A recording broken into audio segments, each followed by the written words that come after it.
Dia mula-mula, dia gitu. Tapi tak mengapa, terima dulu cara zikir ini ya. Paling kurang untuk kita mula-mula ni 100. Tapi saya nanti akan buat 10 kali saja.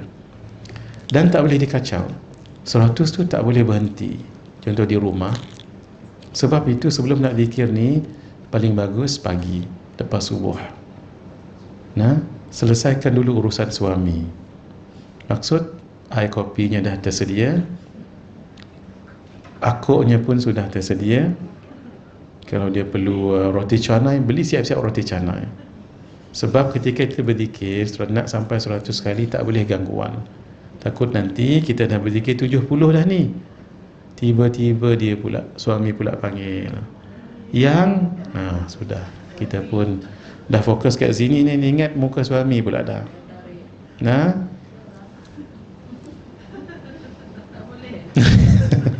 roti canai 2,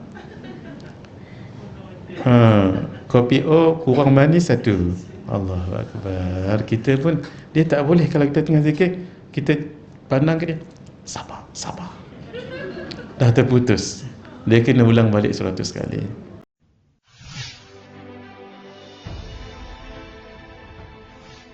Assalamualaikum warahmatullahi wabarakatuh.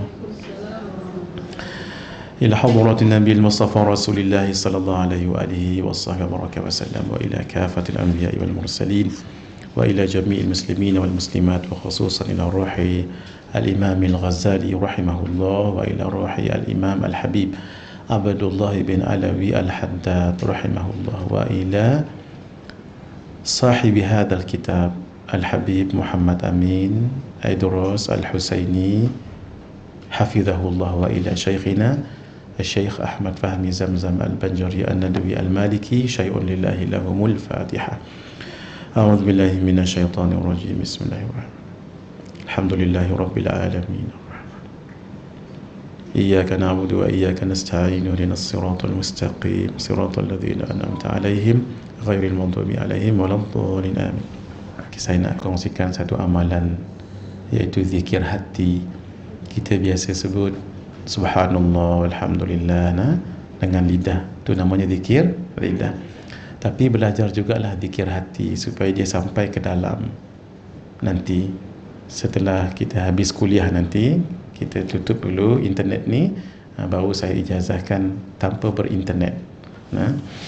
Iaitu nanti kita akan zikir kepala dibawa sebelah kiri dengan dagu dekat dengan dada, mata ditutup dan mulut ditutup. Lidah akan menongkat ke langit begini, lidah buat ke langit begini. Ketika berzikir, kita fokuskan ada satu titik dekat sebelah dada kiri, 2 jari di bawahnya gini, di sini. Untuk orang yang tak biasa berzikir begini, supaya lebih fokus, letakkan tangannya ke tempat bawah dada dia. Yang diucapkan nanti cuma satu perkataan saja, 2 perkataan. Allahu Allah, Allahu Allah. Ikut detakkan jantung. Kenapa perlu zikir sebegini? 1, supaya bagi kesempatan hati berzikir. Kita biasakan berzikir dengan lidah. Yang kedua, mungkin ada yang nanti diuji oleh Allah sebelum meninggal, mungkin dia sakit boleh bawa pada paralyze. Ketika ada orang talqinkan la ilaha illallah, lidah dah kelu, tak boleh nak berzikir, maka yang akan menolongnya, mudah-mudahan dia dapat sebut kalimah Allah sebelum dia meninggal. Apa dia? Hati dia tolong. Tu yang dia selalu, kalau orang dah biasa zikir Allahu Allah, Allahu Allah, dia sendiri tahu dalam keadaan sakaratul maut. Biar dia sendiri dapat bantu dia sendiri dengan Allahu Allah, meninggal. Itu insya-Allah husnul khatimah. Sebab dia meninggal dalam keadaan menyebut Allah. Tapi yang sebutnya hati. Jadi ini kena dibiasakan. Cuma nak berzikir nanti, biar ada tasbih ini, tasbih berbiji ini. Jangan tasbih ini, sebab kita nanti pejam mata, tak boleh tengok apa, tak tahu, boleh tak jadi.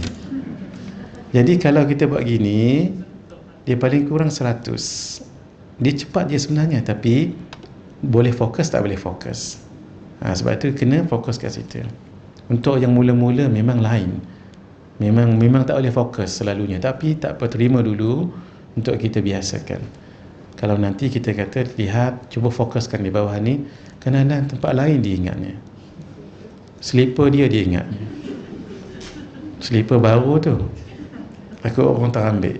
Lepas tu Bang Haji nak datang pukul apa, tak tahu. Dia mula-mula, dia gitu. Tapi tak mengapa, terima dulu cara zikir ini ya. Paling kurang untuk kita mula-mula ni 100. Tapi saya nanti akan buat 10 kali saja. Dan tak boleh dikacau. 100 tu tak boleh berhenti. Contoh di rumah. Sebab itu sebelum nak zikir ni, paling bagus pagi, lepas subuh. Selesaikan dulu urusan suami. Maksud, air kopinya dah tersedia, akuknya pun sudah tersedia. Kalau dia perlu roti canai, beli siap-siap roti canai. Sebab ketika kita berzikir, nak sampai 100 kali tak boleh gangguan. Takut nanti kita dah berzikir 70 dah ni, tiba-tiba dia pula, suami pula panggil. Sudah, kita pun dah fokus kat sini ni, ingat muka suami pula dah.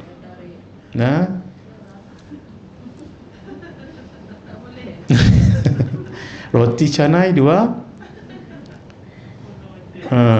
kopi O kurang manis 1. Allahu Akbar. Kita pun, dia tak boleh kalau kita tengah zikir, kita pandang ke dia, sabar. Dah terputus. Dia kena ulang balik 100 kali. Itu kita akan buat nanti insya-Allah pukul ke berapa? 11.30. Kita tutup dulu internet nanti ya. Baik, bismillahirrahmanirrahim. Mari kita sambung yang daripada kita berhenti. Maksudnya daripada mula tu, tajuk mana yang belum? Muka surat bab, bukan bab yang terakhir tu, tak, kadang-kadang saya melompat sesuai dengan waktu dan keadaan. Kita daripada mula, yang mula 1 sudah, 2 sudah. Adab makan cendol. Baik, berapa nombor? 10.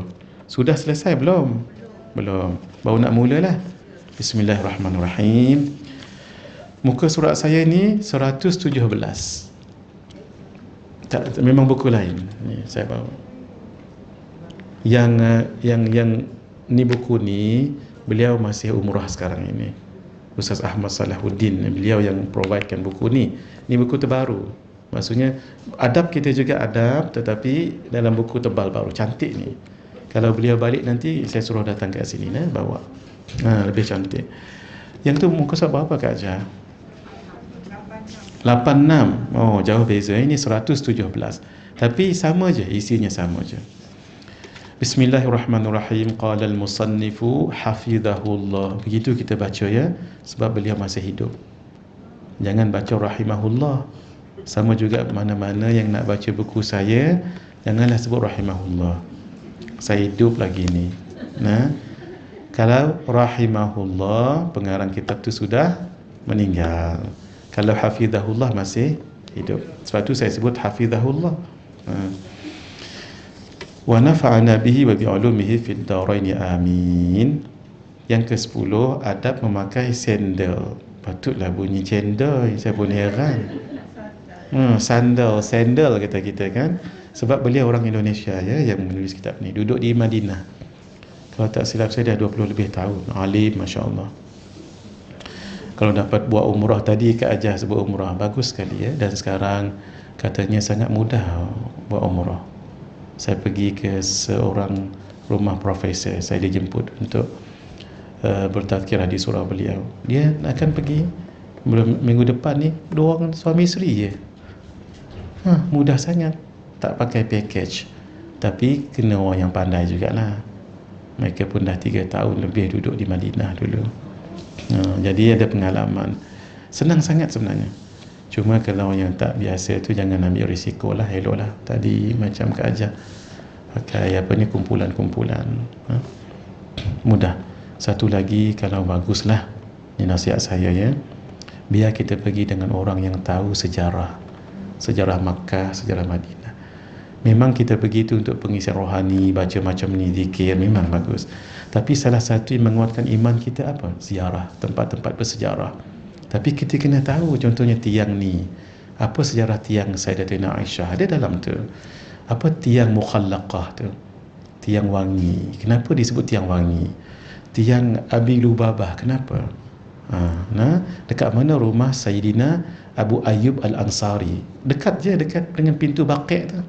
Pintu Baqi' tu, bila kita keluar kan kita akan pergi ke perkuburan Baqi'. Di Baqi' pun kena tahu juga, ada kubur-kubur yang segi empat, tak sama dengan kubur yang biasa tu. Tapi maaflah, muslimat tak boleh lah, sebab tak dibenarkan masuk, kami muslimin. Oh, kita lalu, oh ni kubur siapa ni? Ni kubur isteri-isteri Nabi. Kita bagi salam, assalamu alaika, assalamu alaiki ya ummana sayyidatina Aisyah, assalamu alaiki ya ummana sayyidatana Juwairiyah. Kita sebut satu-satu, kecuali sayyidatina Maimunah dekat tepi jalan sebelum sampai di Masjid Sayyidatina Aisyah, kita nak masuk Al-Masjidil Haram. Dan Ummina Sayyidatina Khadijah dekat Ma'la. Baru kita sedap.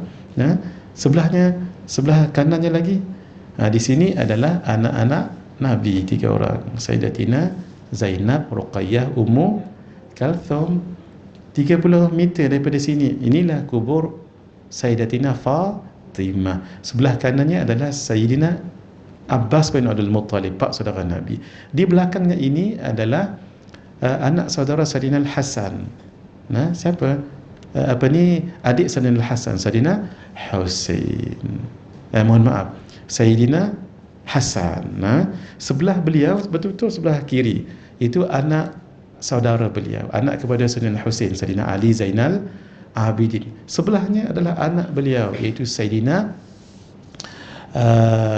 Sayyidina Allahumma salli ala Muhammad, Sayyidina Allahumma salli ala Muhammad, Imam Al-Baqir, Sayyidina Al-Baqir.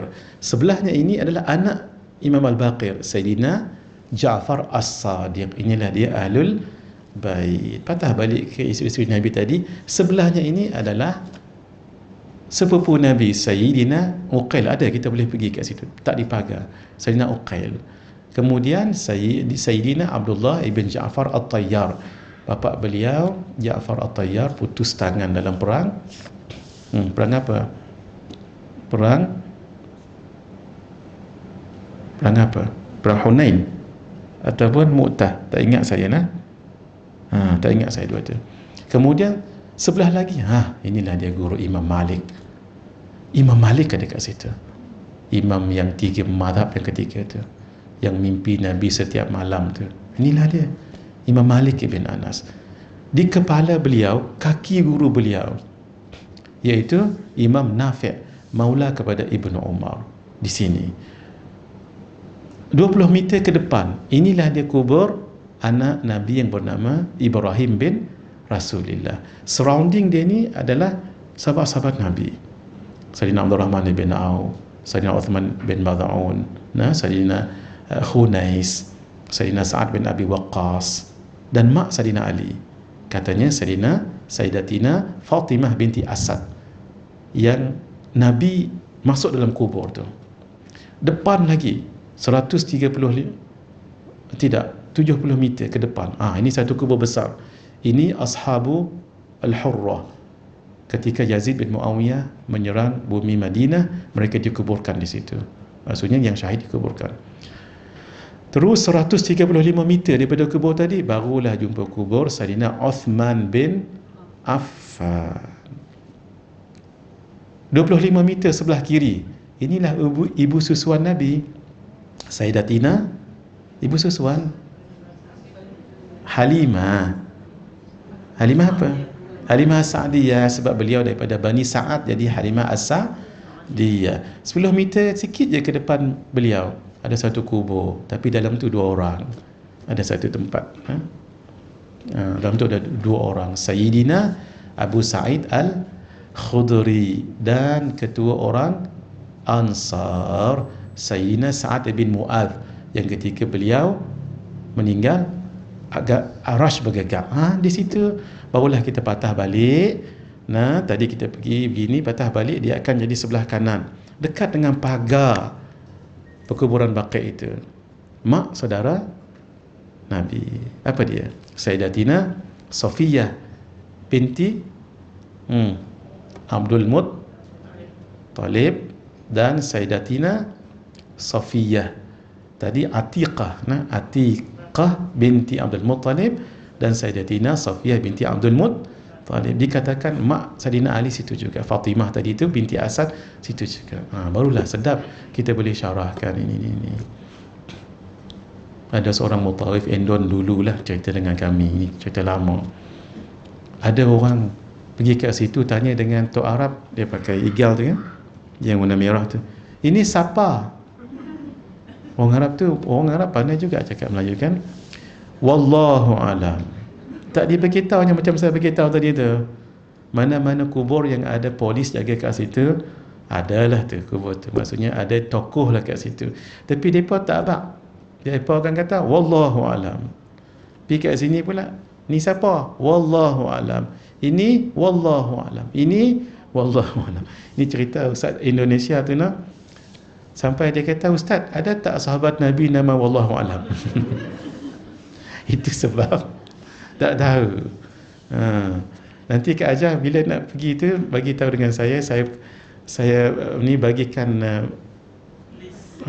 kubur-kubur tu. Saya dah buat dah nah. Lama dah tu, tahun bila tak tahu. Lama dah saya buat tu nah. Dah kita tahu, tapi tak boleh pergi masuk jugalah Kak Ajah sebab muslimah tak boleh masuk. Abang ngaji boleh. Saya dah buat lama, banyak tahun. Ada seorang abang ngaji jemaah kami, seorang kolonel dekat Masjid Ampang.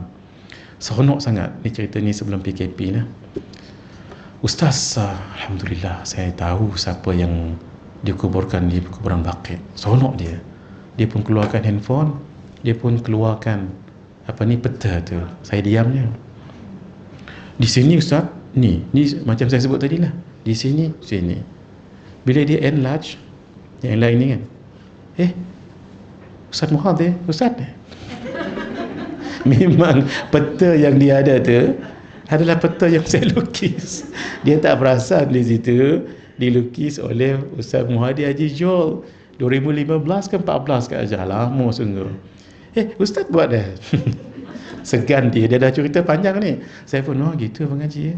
Alhamdulillah Abang Haji dapat pergi, alhamdulillah. Saya tak dapat waktu saya punya. Lalah dah nak balik ni. Dekat mak saudara Nabi tadi situlah nama saya. Ustaz dah. Itulah ceritanya nah. Alhamdulillah ramai yang tahu. Di antara adab-adab ketika akan memakai sandal, selipar ya, dan melepaskannya, kenapa disebut di antara? Sebab banyak sangat. Ini antara yang boleh dikumpulkan. Memulai memakai sandal dari kaki sebelah kanan, dan ketika akan melepaskannya maka mulai dari kaki kiri. Kenapa kaki kanan? Sebab Nabi suka menganan-nganankan. Tapi macam mana caranya? Ni tolong diingat. Saya suka tengok tadi kasut kat luar tu, saya suka tengok. Begitulah caranya Kak Ajah kalau masuk masjid dan surau. Seperti tersusunnya cara susunan selipar dan kasut di luar tu. Jangan menghadap dewan. Biar keluar dewan. Sama juga surau, katalah ni surau. Cara susunan kasut tadi betul. Dia jangan menghadap masuk dewan ataupun surau, tapi menghadap keluar. Kenapa tu? Kita nak amal sunnah Nabi. Caranya nanti kita kan mula kaki kanan. Macam mana caranya? Kan disusun begini. Kaki kiri pijak kasut kiri. Kalau kasut tu baru, jangan pijak. Pijak tepi dia, alih sikit tepi, sudah. Baru masuk kaki kanan, baru masuk kaki kiri dan melangkah kaki. That's why. Sebab tu jangan masuk dulu. Nanti bila masuk kiri, masuk kanan, jalan kiri. Sebab tak masuk tadi tu, pijak dulu kalau selipar lama lah. Pijak selipar lama tu, kasut lama tu, baru masuk kaki kanan. Jangan terus berjalan. Ha. Ya betul. Jadi pijak kasut kiri, maksudnya kaki kanan. Jangan terus berjalan. Takut nanti siapa punya kasut tu. Walau kasut dia sendiri kan. Jadi pijak kasut kanan atau tepinya tu, baru masuk kaki kanan, baru masuk kiri, baru langkah kanan. Itu saya suka tu, Masya Allah. Alhamdulillah bagus. Siapa yang susun tadi tu, dia mengajar kita untuk mengamalkan sunnah. Amal sunnah akhir zaman besar pahala. Man ahya sunnati 'inda fasadi ummati falahu ajru syahidin. Siapa yang amalkan satu sunnah di akhir zaman, dah ramai orang tak amalkan sunnah. Amal sunnah maksudnya menganan-nganankan. Nabi suka kanan. Dulu saya pakai jam tangan sebelah kiri, sekarang sebelah kanan. Ini Syekh Nuruddin ajar kami. Dan cincin sebelah kanan dulu, kanan. Kalau nak pakai kiri pun boleh. Untuk muslimat boleh pakai cincin sebelah ni. Tapi untuk muslimin, Nabi banyak pakai gini. Dan matanya di dalam gini, supaya tawaduk. Sebab kan kadang-kadang cincin ni ada mata dan ada apa tepi-tepi tu. Takut tunjuk dengan orang. Assalamualaikum, apa khabar? Ini sebenarnya kalau begini lebih tawaduk. Gitu ya. Berdasarkan sabda Rasulullah sallallahu alaihi wasallam, "Idzan ta'ala ahadukum," jika salah seorang daripada kalian akan memakai sandal, "falyabda' bil yamin," maka mulalah dengan kaki kanan. "Wa idza naza'a," dan jika akan melepaskannya, "falyabda' bis shimal," maka mulailah dengan kaki kiri. "Liyakunil yumna awwaluhuma tun'al," supaya menjadikan kaki yang sebelah kanan yang pertama dipakaikan sandal, wa akhiruhuma tunza', dan paling akhir dilepaskan. Sebab satu, ikut sunnah Nabi tadi.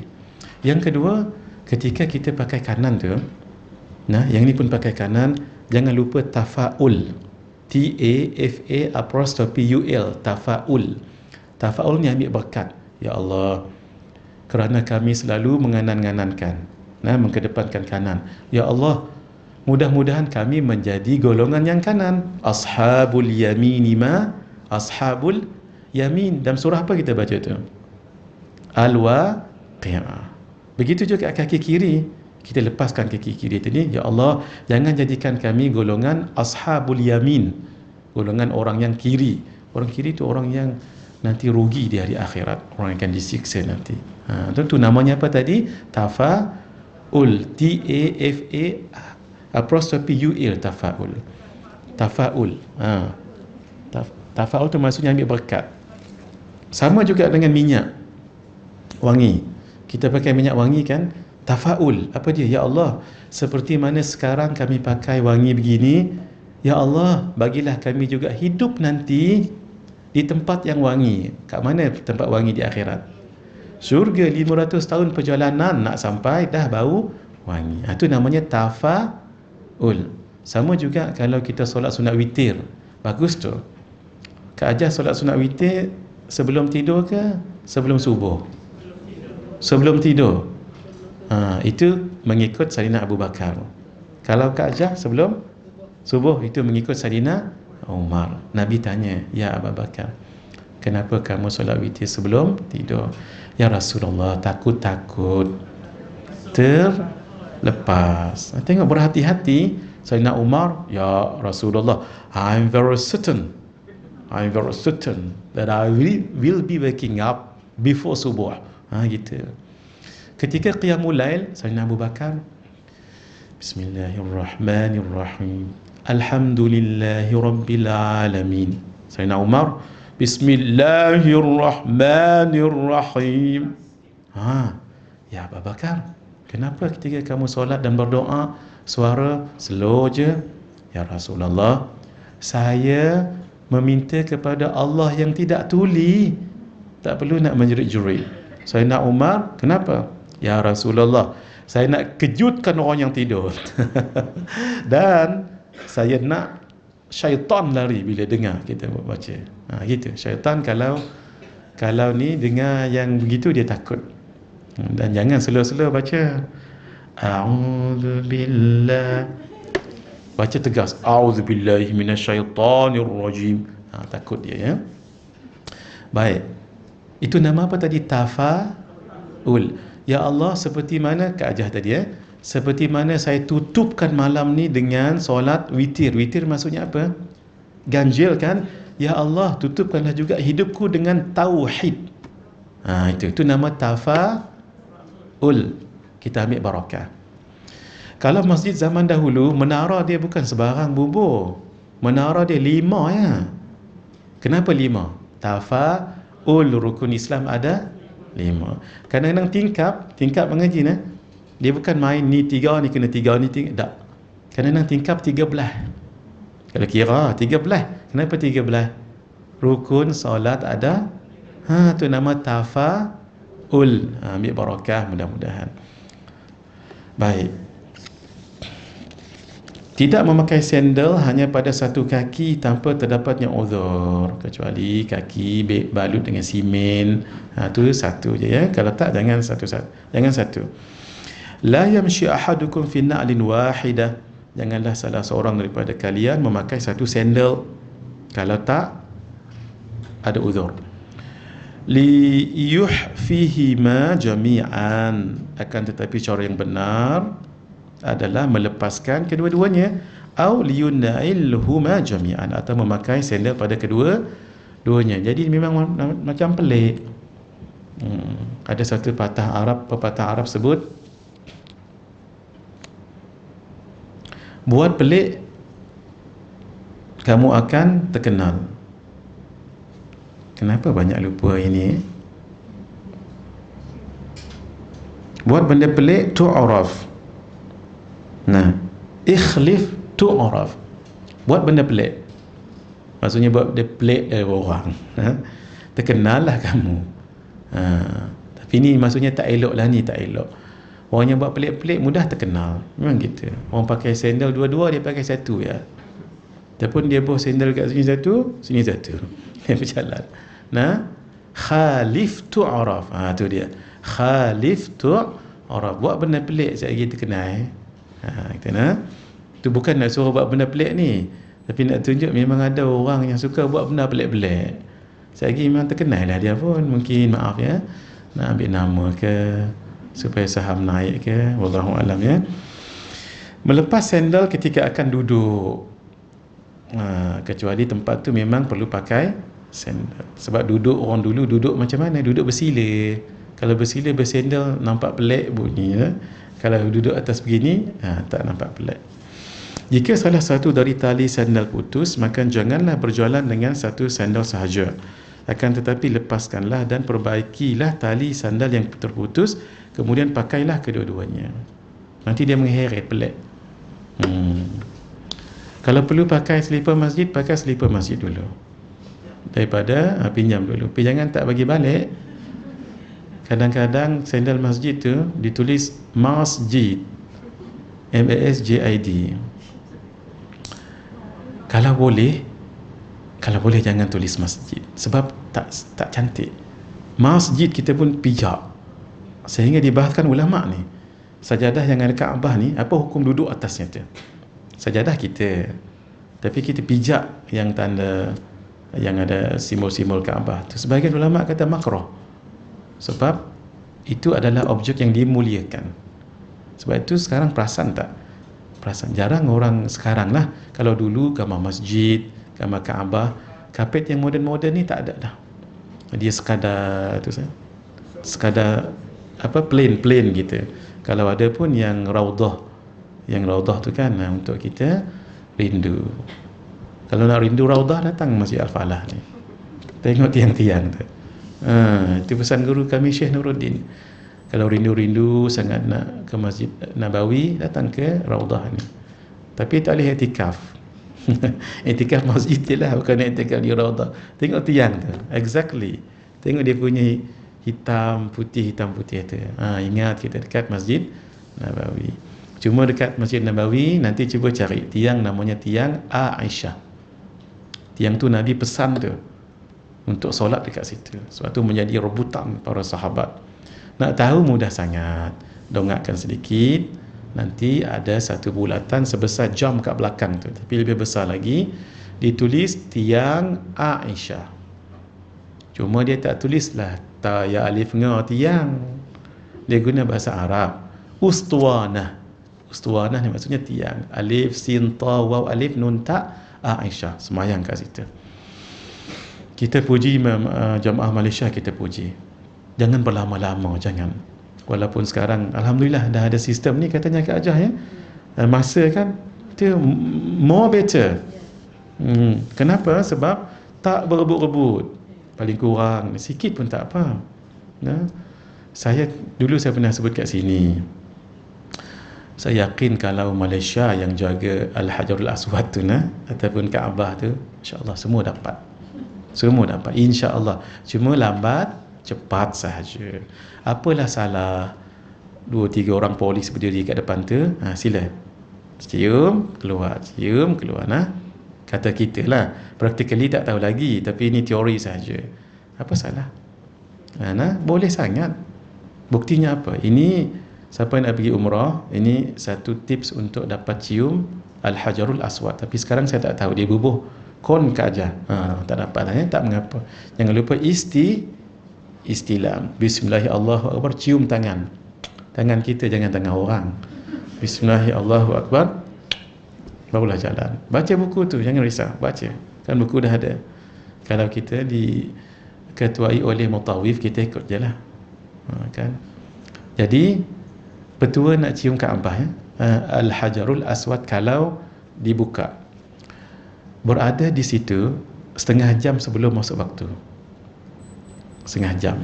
Sebab setengah jam sebelum masuk waktu solat akan ada polis nanti pergi kat depan tu.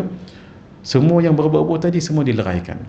Tetapi yang berada di penjuru Al-Yamani, di sini kan adalah Aswad, ini Al-Yamani, dia akan benarkan ke aja. Dia akan habiskan di sini, barulah ditutup dan solat. Tapi berada kat sini kena sabar, tinggal setengah jam. Pakcik saya, dia bagi tips ni ketika saya dah balik ke Malaysia. Ketika dia buat haji tu 3 kali cium ke aja. 3 kali dia dapat cium. Itulah tips dia. Nanti Bang Haji, siapa-siapa boleh buat tu ya. Tapi bila dah ramai tahu tips ni, sesak pula kat situ. Ni dah tahu tips ni kan. Sebolehnya biar kita cium walaupun sekali dalam hidup kita ni. Sebab Nabi pernah cium dan batu tu kenal nanti siapa yang cium dia. Tapi paling kurang kita istilam tu. Jangan tak istilam pula. Tu nah. Walaupun sunat dia ada signifikan tu. Berdasarkan sabda Rasulullah sallallahu alaihi wasallam, "Idzan qata'a shish'u ahadikum." Apabila tali sandal salah seorang daripada kamu putus, fala yamshi fi na'lin wahidatin hatta yuslihaha. Maka janganlah berjalan dengan satu sandal kecuali telah membenarkannya. Maksud telah atur balik tali yang putus tadi tu. Yang kelima, tidak memakai sepatu dalam keadaan berdiri. Sepatu ni apa? Kasut. Berdasarkan hadis an Abi Hurairah radhiyallahu taala anhu qala, daripada sahabat yang bernama Abu Hurairah radhiyallahu taala anhu berkata, Abu Hurairah tu kunyah. Kunyah maksudnya panggilan. Mana-mana nama orang Arab Abu dimulai dengan Abu ataupun Ummu ataupun Ibnu tu panggilan. Nama sebenar beliau bukan Abu Hurairah. Abu bapa Hurairah, anak-anak kucing. Kalau kucing besar tu namanya Hirratun. Kalau kecil Hurairatun. Buku saya ni nama Kitabun besar. Kalau buku ni namanya Kutaibun kecil. Buku kecil nama Kutaibun. Kalau orang besar namanya Umar. Kalau budak kecil Umair. Nah dia isim tasghir. Nahrun sungai, Nuhairun anak-anak sungai. Gitu. Kalau kita Melayu terpaksa kita letak lagi sungai yang kecil. Orang Arab satu je, Nuhairun. Kita terjemah anak-anak sungai. Itulah seni dalam menterjemah. Dia tak boleh, dia tak sama. Dia tak semestinya sebiji perkataan tu diterjemah begitu, tidak, ya. Baik. Naha Rasulullah sallallahu alaihi wasallam ayyan ta'ala ar-rajulu qa'iman. Rasulullah sallallahu alaihi wasallam melarang seseorang untuk memakai sepatu dalam keadaan berdiri. Kenapa? Memang payah pakai kasut berdiri.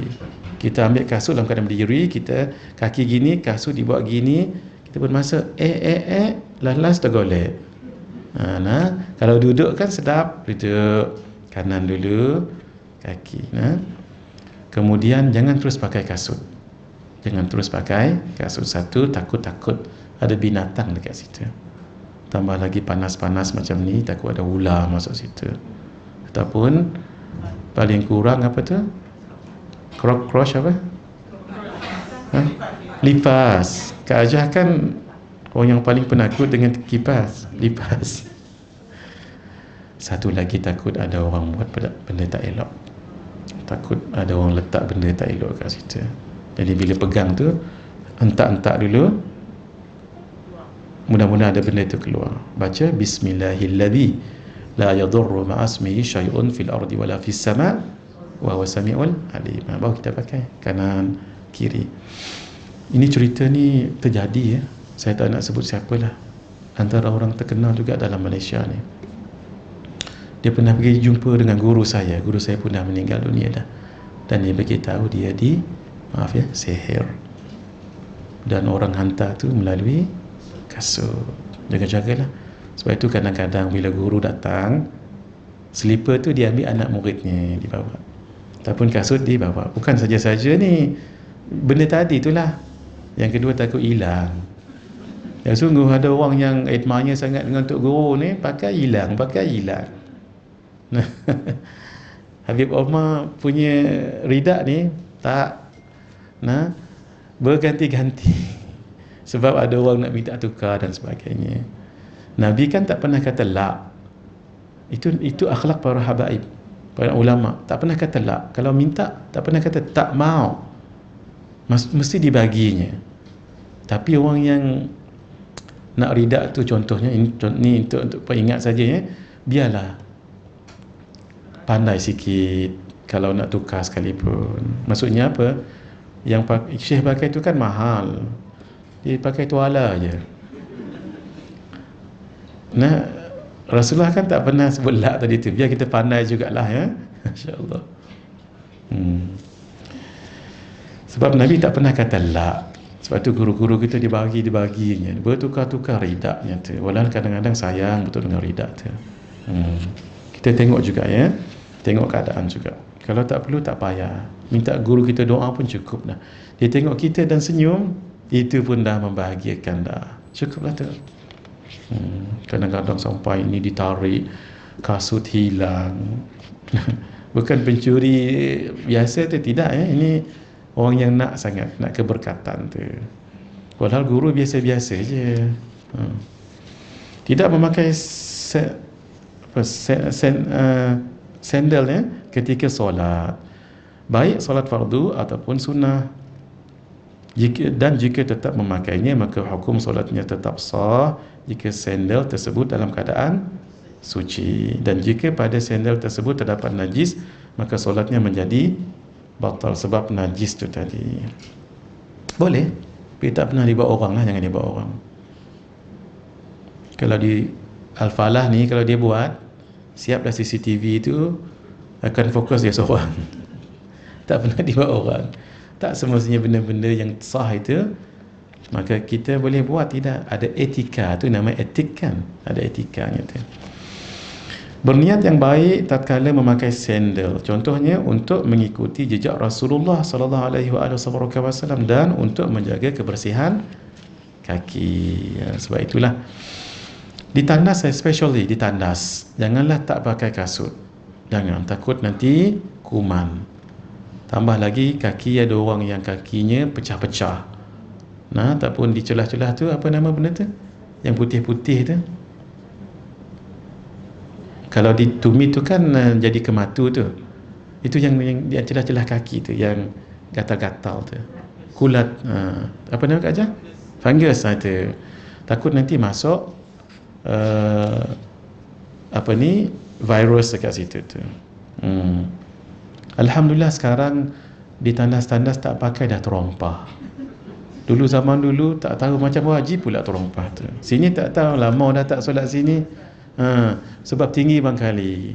Tapi bila dah 2 tahun dia jadi sleepy kan. Dia jadi slipper tu jadi sleepy. Jadi licin. Masya Allah, tinggi betul sandal tu. Kadang-kadang orang pakai tu tak familiar, kerap kerup. Kita tahu dia masuk tandas nombor berapa. Kadang-kadang sampai tergelincir, terpelot. Alhamdulillah sekarang dah insaf, pakailah ketika lain sandal itu, tapi sekarang dah pakai slipper Jepun dan sebagainya. Besar pahala tu, besar pahala.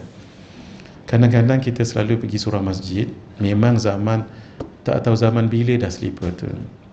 Slippery betul. Caranya macam mana? Jangan dibuang. Sebab dalam mazhab Syafi'i, mana-mana barang wakaf tak boleh dibuang. Tak boleh. Macam mana? Dia nanti akan buruk ikut zaman. Kalau buang tu jadi haram, kerana tu diwakaf oleh orang. Kalau dalam mazhab Hanafi boleh dijual. Jual untuk dapat duit tu balik. Mungkin orang nak beli sandal tu untuk buat bunga, ataupun buat mungkin untuk bakar, bahan bakar. Kan dia perlu yang getah-getah tu. Tapi duit tu nanti dibeli slipper baru. Tak pun macam mana, kita lah yang beli.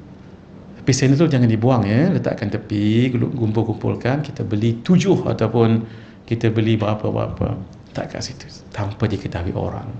Oh Masya Allah, selama mana orang pakai itu pahalanya sangat besar. Walaupun nampak kecil je. Kalau seorang tuan imam tak berselipar, terpijak najis, lalu mengimami orang, apa hukum solatnya? Batal sembahyang imam itu. Makmum yang lihat ada najis kat situ, kalau tak mufaraqah, batal solat makmum itu. Adapun yang ramai-ramai tak tahu tu sah. Tapi jangan imam bagi tahu lepas sembahyang, maaf semua, ada benda rupanya kat kaki saya, semua bungkui. Imam jangan bagi tahu, tu cara dia. Imam jangan bagi tahu. Tapi di saf pertama tu tengok tu dia kaki imam, jangan nampak imam ada benda, batai dia, orang lain pun bungkui. Diam saja, dia tengok tu dia ada najis, mufaraqah tu. Tapi follow supaya jangan nampak janggal. Jangan habaq kat orang ada najis kat kaki imam, batai sembahyang dia. Orang sebelah, ya kau lagi batai. Kan cerita orang masuk Islam kan. Baik, Nabi pakai sandal, kita pun pakai sandal juga. Jangan tak pakai sandal, especially waktu panas-panas macam ni tu.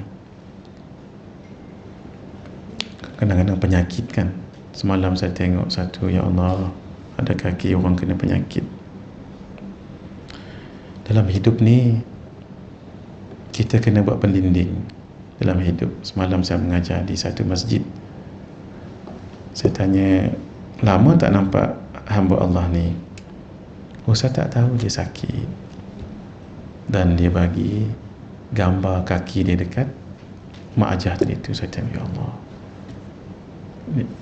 kalau ikut kat Mak Ajah tu, dia sakit biasa dan sakit tak biasa. Faham maksud saya? Sakit tak biasa, buatan orang. Sebab itu buat pendinding ya. Tolong ingat 2 pendinding ni, amal setiap hari. La ilaha illallah wahdahu la syarikalah, lahul mulku lahul hamdu yuhyi wa yumit wa huwa ala kulli syai'in. 100 kali pagi, 100 kali petang, cukup. Riwayat hadis menyebut siapa baca 100 kali pagi, Allah akan protect dia sampai ke petang. Siapa yang baca 100 kali petang, Allah akan protect dia sampai pagi. Maksudnya cover malam. Unless dia lupa baca petang, malam kena baca. Jangan lupa. Ini pendinding yang kuat ni. Yang kedua, qul huwallahu ahad, baca. 200 kali. Sikit je, bukan banyak sangat. Buat dua tu dulu. Di samping yang amalan-amalan tuan-tuan, al-wirdul latif, wirdus sakaran, al-ma'thurat sekalipun, jangan tinggal lah tu. Sebab rambut ni sama, rambut sama, putih kalau sama-sama putih, hati lain-lain. Satu lagi, pernah saya kongsikan amalan ni dekat sini. Ingat lagi? Siapa yang ada buat catatan? Saya pernah tulis ke ataupun bagi dengan Kak Ajah ke PDF itu? Amalan pelindung rumah supaya dilindung oleh Allah.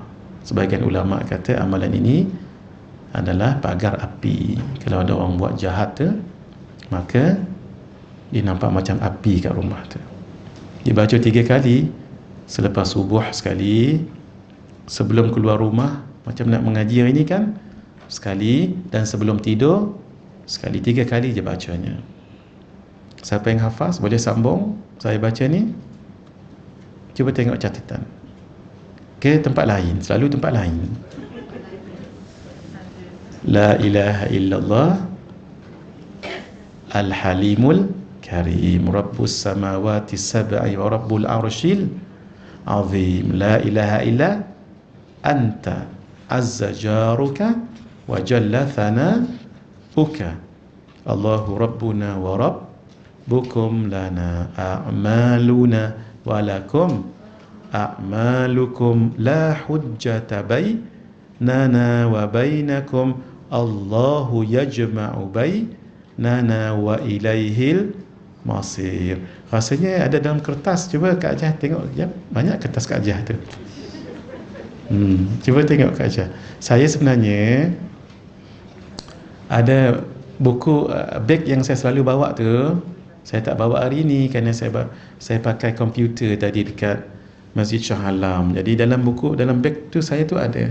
Kalau tak ada, saya bagi dengan Kak Ajah semula ya. Cuma pastikan dulu kalau ada tak payah. Itu lain. Itu yang ini pendinding, namanya pagar api Kak Ajah. Ustaz ada bagi tapi tak boleh buka. Dia suruh resend sekali lagi. Oh, baik. InsyaAllah saya akan resend nanti, saya bagi dengan Kak Ajah. Sekarang ikut saya dulu. Ya. La ilaha illallah al-halimul karim, rabbus samawati sab'i wa rabbul arshil azim, la ilaha illa ant azza jaruk wa jalla thanauk, Allahu rabbuna wa rabbukum lana a'maluna wa lakum a'malukum la hujjata bainana wa bainakum, Allahu yajma'u bainana wa ilaihil masir. Itu je sekali baca. Tapi kalau di rumah, untuk pendinding rumah, baca 3 kali lah. Lepas subuh, sebelum keluar rumah, dan sebelum tidur. Ini boleh juga untuk pendinding diri daripada sihir, makhluk halus. Untuk diri sendiri. Untuk diri sendiri bacaan sama, tapi tak kira waktu, tak kira tempat. Bacalah walaupun sekali. Terutama kalau pergi ke kedai ataupun restoran yang jarang dipergi orang. Kalau restoran kawan sahabat baik kita, tak payahlah baca-baca. Kalau yang agak lain sedikit, baca dulu surah Quraisy. Di samping yang tadi tu, baca surah Quraisy. Li'ila fi Quraisy ila fihim rihlatash shita'i was falyabudu rabbaha alladhi at'amahum min wa amanahum. Ulang 3 kali. Wa amanahum min khauf, wa amanahum min khauf, wa amanahum min. Kemudian lidah ni geselkan ke atas. Cuba gesel. Ulangi, cuba gesel. Rasa apa Kak Ajah? Rasa gatal. Normal lah tu. Kalau gesel-gesel, muka keringnya tak ada apa.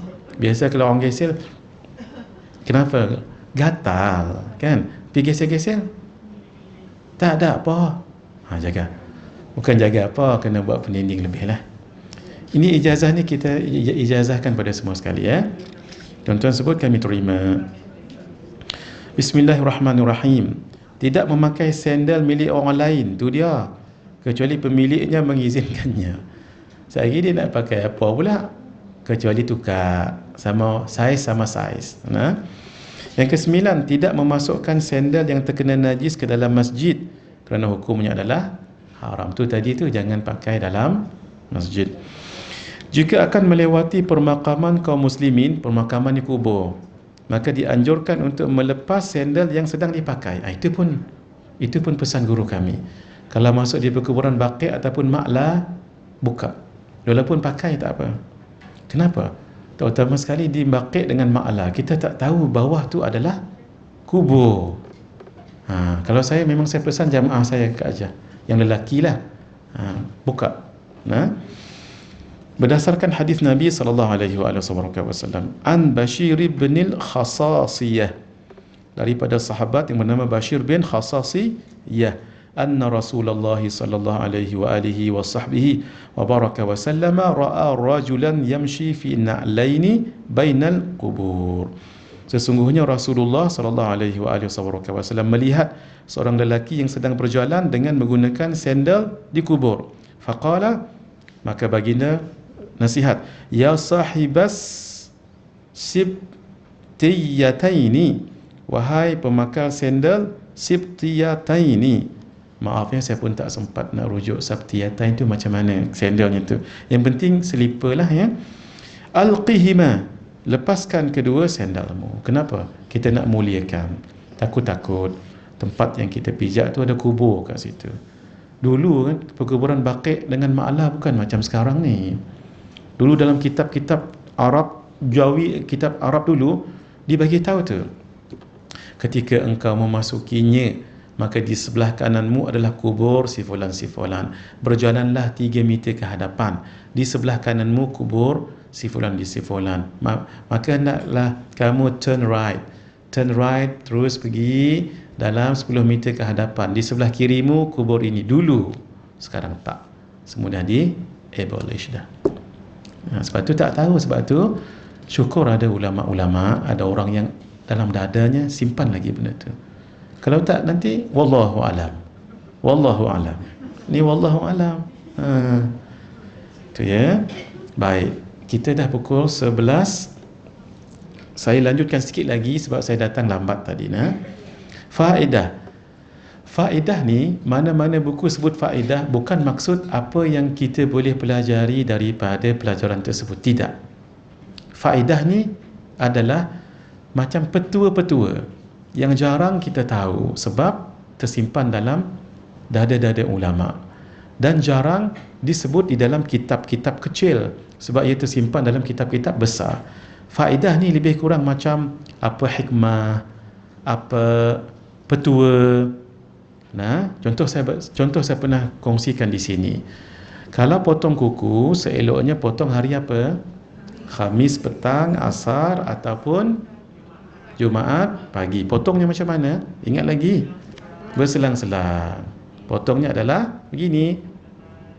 Dan ini juga kata sebahagian ulama' ya, siapa potong begini insya-Allah rezekinya tak putus. Insya-Allah. Cara potongnya. Ini dah sebut 8 kali ni. Sudah kan? Alhamdulillah, dah amal dah pun. Ijazah. Kita dah ijazah hari Khamis itu kan. Yang belum dapat lagi, tak dapat ijazah sebab saya tak potong kuku. Tapi buat dululah, nanti minta dengan Kak Ajah Salwa. Sebab beliau boleh ijazah. Saya dah bagi tahu dulu, silakan ijazah. Caranya ialah sama-sama tangan seperti berdoa. Ini untuk kita hafal saja. Untuk potong nanti tak payahlah ikut begini pula. Macam mana cara nak potong? Up to you. Tapi cara nak ingatnya sudah begini. Turunkan tangan kanan. Tangan kiri. Sudah, mulakan jari yang paling kiri. Jadi apa? Kelingking. Selang tengah, selang ibu, selang manis, selang telunjuk. Ini orang Arab kata au khasab. mohon maaf, au khabas. Tengok ya, alif banyak lupa hari ni ya. Khawabis, kha khinsir, waw wusta, alif ibham, ba binsir, sin sababah, ni orang Arab sebut. Jadi khawabis. Sebelah ni au khasaba. Macam mana paling kiri? Cuba paling kiri. Ibu, selang tengah, selang kelingking, selang telunjuk manis. Kalau tadi khawabis ni au khasab, alif ibham, waw wusta, kha khinsir, sin sababah, huruf depan tu ya, ba binsir. Jadi ini hafaznya khawa bis au khasab. Nak potong macam mana potong pun tak apa. Itu. Nah, cubalah kita potong begitu. Manalah tahu, insya-Allah berkat kita mengamalkan apa yang disebut oleh ulama. Insya-Allah rezeki tak putus. Ada 4 cara potong kan? Ingat lagi 4 cara potong. Dalam buku kita ni sebenarnya ada. Ada dalam buku ni. Cara Sayyidatina Aisyah. Apa dia? Tengah dulu. Baru kelingking, baru ibu, baru manis, baru telunjuk. Ni sama juga. Tengah, kelingking, ibu, manis, sama juga. Itu cara yang pertama. Cara yang kedua macam tadi. Cara ketiga Imam Al-Ghazali. Ini paling selalu dibuat orang lah. Bermula dengan jari telunjuk sebelah kanan. Telunjuk ni accordingly. Telunjuk, tengah, manis, kelingking. Oleh kerana macam doa ni kelingking juga terus. Kelingking, manis, tengah, telunjuk, ibu, baru ibu ni. Itu cara Imam Al-Ghazali. Cara Imam Munawawi sama dengan Imam Ghazali, tapi selesaikan kanan. Apa dia? Telunjuk, tengah, manis, kelingking, ibu, selesai. Olah yang ini. Nah, untuk jari kaki begini. Kedudukan jari kaki saya sekarang macam ni. Mulakan daripada kanan terus sampai kiri. Mudah kita. Baik. Kita baca hikmah dan kita ijazahkan zikir tadi ya. Bismillahirrahmanirrahim. Hikmah dianjurkan untuk melepas sendal ketika melewati pemakaman kaum muslimin, kubur orang Islam.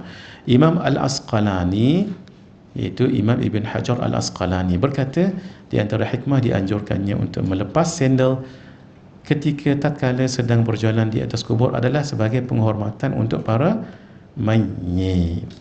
Di dalam kitab Mirqatul Mafatih dijelaskan, qala Al-Asqalani, berkatalah Al-Imam Ibn Hajar Al-Asqalani, wa yuhtamalu an yakuna al-muradu bin nahyi, dan diharapkan apa hikmah yang dimaksudkan dengan penegahan itu, ikramal mayyiti, memuliakan orang yang mati kita ya. Yang ke-11 kita tutup. Jika seorang sedang membawa Al-Quran dan sendal, maka yang harus dipegang dengan tangan kanannya adalah Al-Quran dan janganlah sebaliknya. Tengok dalam bab itu pun kita diajar. Kalau kita bawa Al-Quran, kemudian bawa buku, kemudian bawa majalah, macam mana? Letak kat dada ni. Al-Quran paling dekat di dada, barulah buku, barulah majalah. Itu ya. Supaya dia dekat kat dada. Kami diajar guru kami Syekh Nuruddin, kalau bawa kitab, dia kendong macam ni. Dia kena dengan dada ni. Bekat. Nah, paling bagus lagi sebelah kanan. Paling bagus lagi sebagai adab buat macam ni. Itu tujuan sandal, tujuan apa ni, sandal pula, cerita sandal tadi kan. Ini gini. Ini nama rida.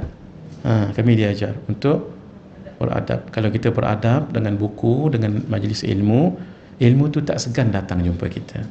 Tapi kalau kita tak beradab, maaf ya, walaupun mengaji banyak tahun, kalah dengan orang mengaji beberapa tahun. Adab tadi tu. Penting adab ni. Dia kadang-kadang dia mai-mai dia tu, kita tak belajar pun.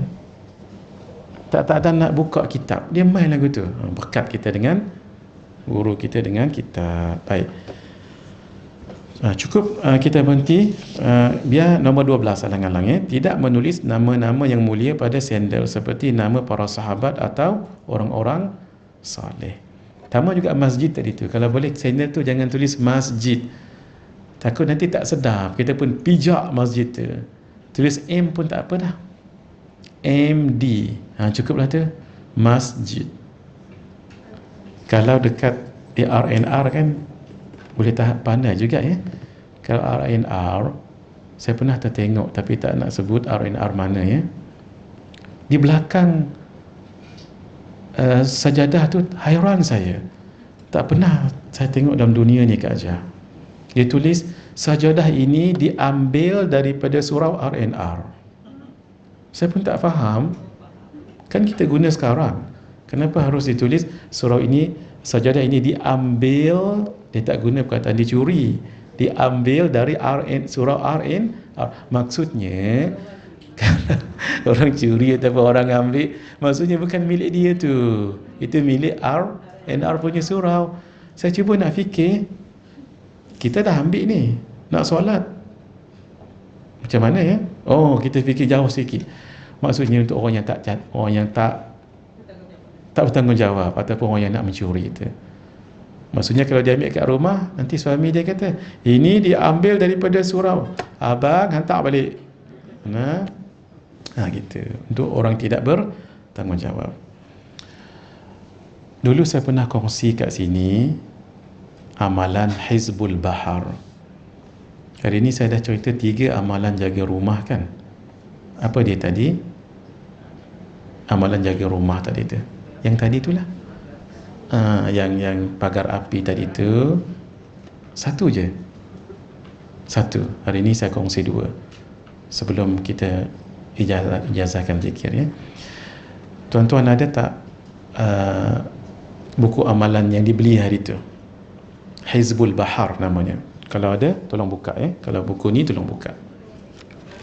Tak bawa tak apa, buat catatan. Hizbul Bahar namanya. Ni saya nak kongsikan apa yang dikongsikan oleh guru kami Syekh Ahmad Fahmi Zamzam. Tapi saya tak syarah ni. Kalau saya syarah panjang. Saya nak sebut kerana tuan-tuan dah ada kitab ni, beramal saja. Bila saya sebut benda ni, amal menjadi lebih yakin. Itu tujuan saya. Supaya buku kat rumah tu jangan dicium saja. Jangan cium bau saja, tapi dibaca. Maaf ya, saja-saja. Muka surat 70 siapa ada kitab ni, buku ni pun boleh. Buku ni semua dah beli hari tu. Ni Kanzus Sa'adah kan, semua dah beli minggu lepas, bulan lepas. Cuma buka saja. Tak mengapa dua-dua ada. Yang ni sebenarnya sama je. Ini untuk lelaki poket, ini untuk perempuan. Tapi untuk lelaki pun boleh juga. Tapi yang ini tak boleh masuk dalam poket. Baik. Buka Hizbul Bahar dulu. Kalau ada buku Habib Omar Khulasatul Madad, buka juga. Kalau buku Syekh Nuruddin Al-Awrad Az-Zainiyah, boleh. Semua sama je. Cuma cara beramal. Baik. Kalau buku saya ni muka surat 70. Ini adalah pendinding rumah. Supaya tuan-tuan tidur malam tenanglah juga. Ataupun tidur di tempat orang. Tidur di hotel ke, ataupun tidur di homestay ke, supaya jangan ada orang yang buat benda tak elok ya. Baik. Bacanya nanti, siapa ada buku ni, baca daripada muka surat 70 sampai habis. Habisnya ialah muka surat 91. Ini ni nampak banyak, tetapi tulisan dia besar-besar. Namanya Hizbu apa tadi? Bahar. B-A-H-R. Jangan tersilap dengan Nasar. Dia ada 2 Kak Jah. Satu N-A-S-H-R. Itu Nasar, dibaca lepas Zuhur. Ini dibaca selepas Asar. Tapi kalau nak baca nanti balik rumah ni pun, waktu ni pun boleh. Malam pun boleh. Niat untuk pagar rumah. Itu ya. Baca macam biasa. Nanti ketika sampai yang ini, muka surat 75. Catat dulu muka surat 75. Ada satu bacaan. Bacaannya ialah Bismillahi babuna. Bismillahi babuna. Baik. Ini daripada guru kita almarhum Syekh Ahmad Fahmi Zamzam. Ketika beliau syarahkan sedikit, bukan banyak sangat. Saya pun sedikit saja. 5 minit saja.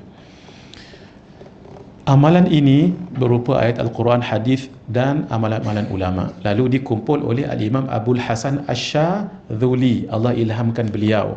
Disebut bahar maksudnya laut. Sebab beliau duduk dekat Mesir. Nah, dekat sempadan Mesir dengan Sudan. Beliau setiap tahun pergi haji.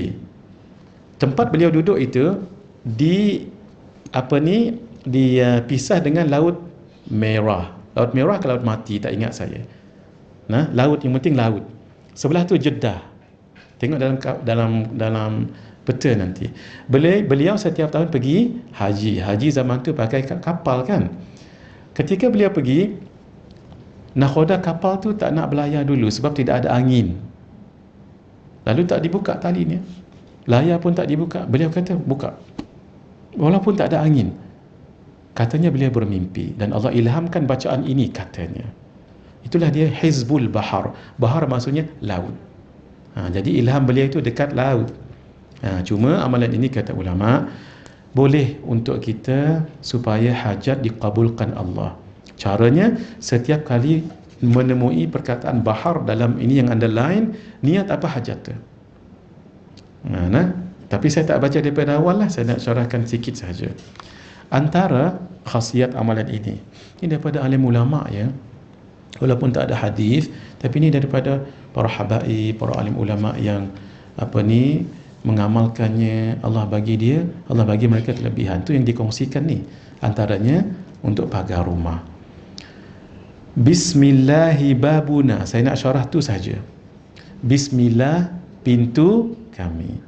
Seolah-olah begini kata guru kita almarhum Syekh Ahmad Fahmi Zamzam.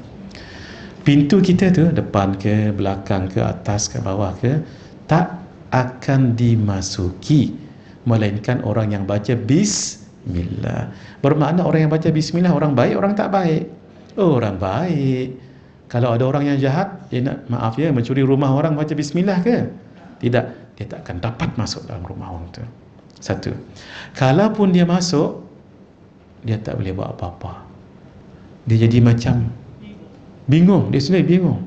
Pi mai. Kadang-kadang berenang tang tu. Sampai ke subuh esok.